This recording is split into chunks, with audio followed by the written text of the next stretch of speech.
يمكن للمسيحي أن يخطب في المصلين يوم جمعة، بل ويمكن له أن يتولى وزارة الأوقاف، فإذا تنحى أعاده المسلمون إلى منصبه مرة أخرى. يمكن للنكتة أن تحرر وطنا، ويمكن لكلمات في نشيد الصباح كعبارة "فلا دين يفرقنا" أن تصبح عنوان فترة في حياة دولة.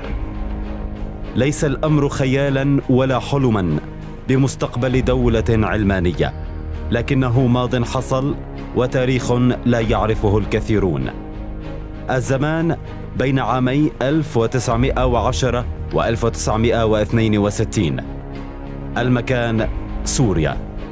أما الرجل المسيحي البروتستانتي الذي انتزع لوطنه حريته بنكتة فهو فارس الخوري، أو كما يلقبه السوريون فارس بيك الخوري. كان رجلا قصير القامة كبير الهامة، أبيض الشعر أزرق العينين، لبناني المنشأ، سوري الجنسية. عمل في شبابه مدرسا، ترجمانا، مدرسا للقانون، ونقيبا للمحامين. مال للأدب من طفولته فغدا شاعرا وأديبا. تكلم 3 لغات إلى جانب العربية، الإنجليزية، الفرنسية والتركية. ابن سوريا الكبرى وابن نجار أراده نجارا مثله. حفيد طبيب أراده مبشرا إنجيليا، وابن أم أرادته متعلما فكان لها ما شاءت.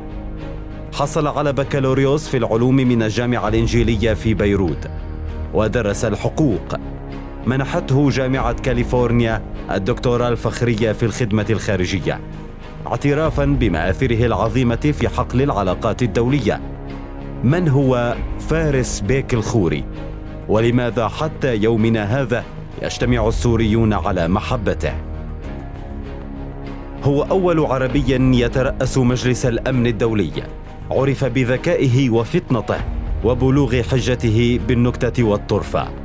فخلال مناقشة قضية استقلال سوريا في مجلس الأمن، عارض الإنجليز والفرنسيون الانسحاب من سوريا، فالإنجليز تذرعوا بضرورة بقائهم حتى لا يقتتل السوريون مع الفرنسيين. أما الفرنسيون فرفضوا الانسحاب حتى لا يحل الإنجليز محلهم، فقال لهم فارس بيك.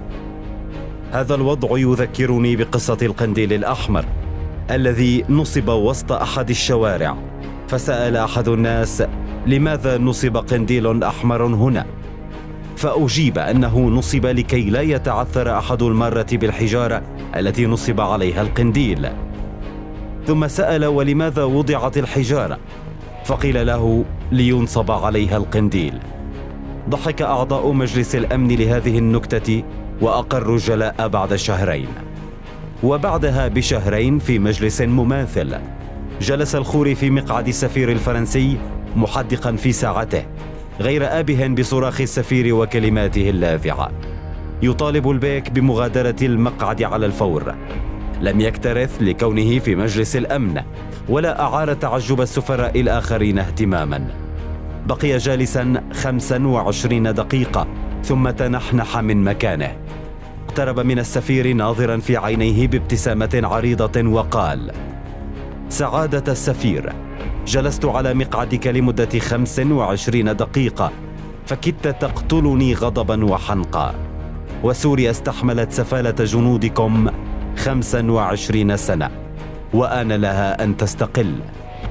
في ذلك اليوم نالت سوريا استقلالها. لم تكن شجاعته حكرا على المجالس الدبلوماسية، حيث لا فأس يهوي ولا طاغية يتوعد، بل حتى أيام الانتداب الفرنسي، عندما دعا جنرال غورو أعيان وجهاء دمشق إلى مأدبة في قصر ناظم العظم المعروف حاليا بالقصر الجمهوري، وسأل متهكما: أهذا هو قصر حسين ناظم باشا؟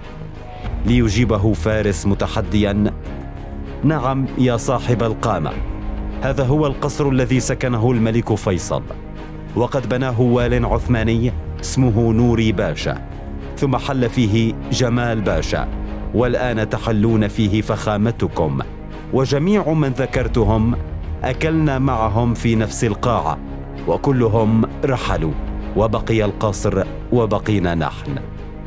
خيم الصمت ذلك المجلس، واعتقد كل من حضر أن هذه آخر جولات الفارس ونهايته، لكنها ولم تكن عندما سجنه جمال باشا السفاح يريد إعدامه ثم اكتفى بنفيه، ولا عندما نفي إلى سجن أرواد لأنه ساهم في تأسيس الكتلة الوطنية ضد الاحتلال الفرنسي.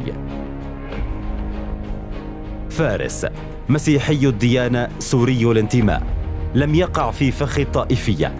لما حاول غورو استمالته فادعى أنه جاء لحماية مسيحيي الشرق من مسلميه، بل خطب الخوري يوم جمعة في جامع الأموي وقال: إذا كانت فرنسا تدعي أنها جاءت واحتلت سوريا لحمايتنا نحن مسيحيي الشرق، فأنا كمسيحي أطلب الحماية من شعبي السوري، وأنا كمسيحي أشهد أن لا إله إلا الله. أقبل عليه المصلون وحملوه على الأعناق، وخرج أهالي دمشق مسلمون ومسيحيون يومها في مظاهرات حاشدة ملأت دمشق وهم يهتفون لا إله إلا الله.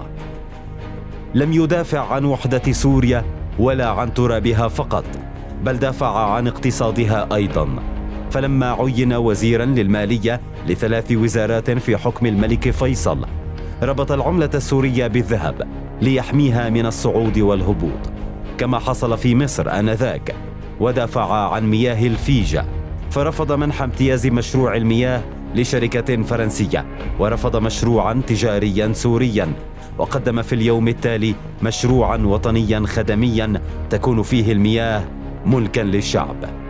تم تنفيذ مشروعه ولا يزال حتى اليوم يروي السوريين.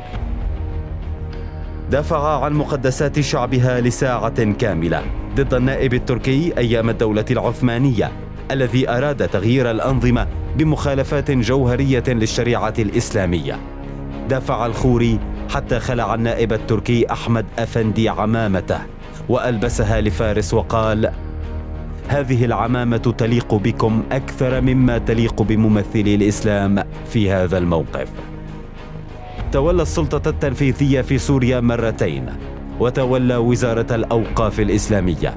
وحين اعترض البعض قال عبد الحميد الطباع نائب الكتلة الإسلامية: إننا نؤمن بك فارس الخوري على أوقافنا أكثر مما نؤمن أنفسنا. لم يكن رجل حرب، لكنه لم يرى غيره حلا للقضية الفلسطينية، فقال: قضية فلسطين لا تحل في أروقة مجلس الأمن، ولكنها تحل على ثرى فلسطين. فارس بيك الخوري عميد السياسة في سوريا، أحب شعبه أولا وعمل لأجله كل حياته، فكان لابد أن يحبه السوريون جميعا، وأن يرددوا كل ما ذكر في محافلهم بتلقائية: الله يرحمه. وأنت، هل في بلادك شخصية استثنائية تود لهذا الجيل أن يعرفها؟ أخبرنا في التعليقات، ربما يكون الفيديو القادم عنها.